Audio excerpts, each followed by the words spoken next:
Push for change continues 50 years after Congress passed the Equal Rights Amendment to the U.S. Constitution that would protect the rights of all Americans regardless of sex. It's been 47 years and the amendment still has not been ratified.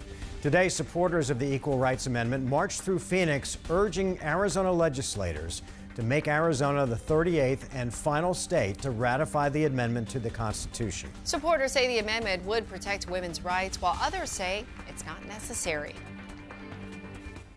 I think people need to know that our rights are not protected under the Constitution. There's a lot of misinformation surrounding the issue. People will often cite the 14th Amendment as offering us the protections that we need. However, if that was adequate, we would not have needed the 19th Amendment to secure our right to vote. There's no evidence that women are being discriminated against simply because we're female.